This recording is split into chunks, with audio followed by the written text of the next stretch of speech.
वास्तव में भाषण का नहीं है।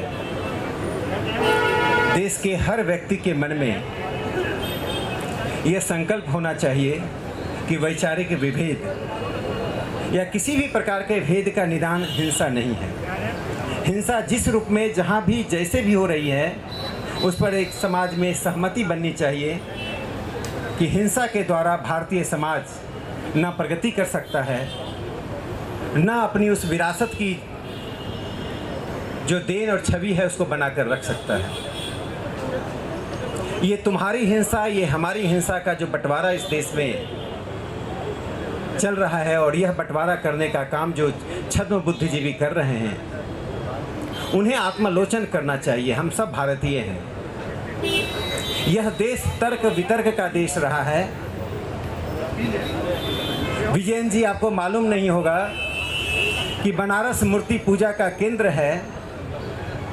उस बनारस में स्वामी दयानंद सरस्वती 50,000 की भीड़ के सामने 300 पंडितों से मूर्ति पूजा के विरोध में तर्क कर रहे थे।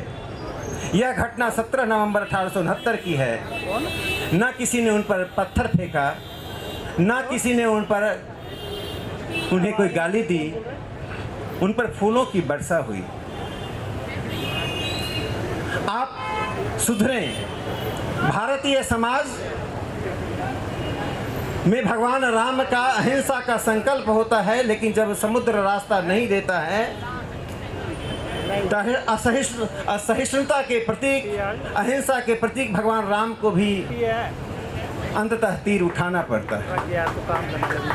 भारतीय समाज अपनी आत्मरक्षा करने के लिए विधिति की तरह हड्डियों का दान भी करता है। इसलिए केरल की हिंसा केरल की समाज के ऊपर, केरल के समाज को बदनाम करने की मार्क्सवादी कम्युनिस्ट पार्टी की साजिश है। उस साजिश को हम नाकाम करें।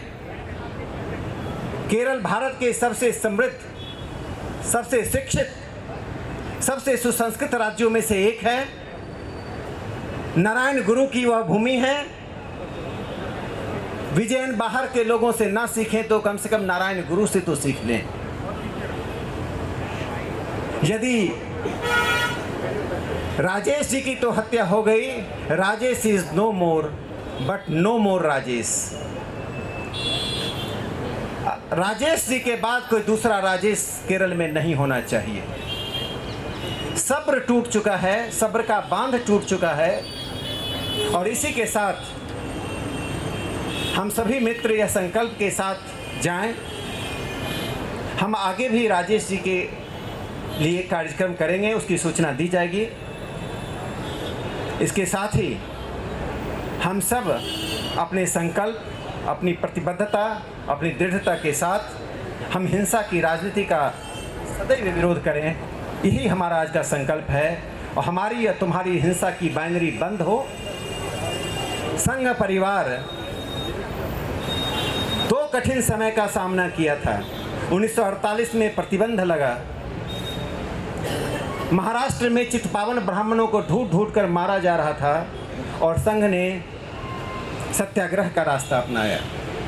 1975 में संघ पर प्रतिबंध लगा। संघ के कार्यकर्ताओं को गिरफ्तार किया गया। भूमिगत आंदोलन में 2 राह थी। सोशलिस्टों ने बड़ौदा डायनामाइट कांड का रास्ता चुना और संघ के ने नानाजी देशमुख के नेतृत्व में भूमिगत आंदोलन रहते हुए अहिंसा का रास्ता चुना। देश और समाज इन कम्युनिस्टों को जानती है, समझती है। अंतिम सुझाव के साथ मैं अपनी बात समाप्त करता हूँ। सीताराम जी, आपको तो हम कुछ कह भी नहीं सकते हैं। आपके साथ सीता भी है, राम भी है। लेकिन आपको मैं एक सुझाव देता हूं कि आप अपनी पार्टी के नाम के आगे कम्युनिस्ट पार्टी ऑफ मार्क्सिस्ट कहने की जगह कम्युनिस्ट पार्टी ऑफ तालिबान कह दें तो बहुत ही उपयुक्त होगा। आप कम्युनिस्ट पार्टी ऑफ मर्डरर्स हैं। सीपीएम का मतलब कम्युनिस्ट पार्टी ऑफ मर्डरर्स है। एक तो कम्युनिस्ट पार्टी ऑफ इंडिया है, दूसरा कम्युनिस्ट पार्टी ऑफ तालिबान है। यदि ये हिंसा की घटना नहीं घटी, जैसे तालिबान के साथ सरकार व्यवहार करती है, वैसे ही मार्क्सवादी कम्युनिस्टों के साथ व्यवहार होगा। धन्यवाद दोस्तों।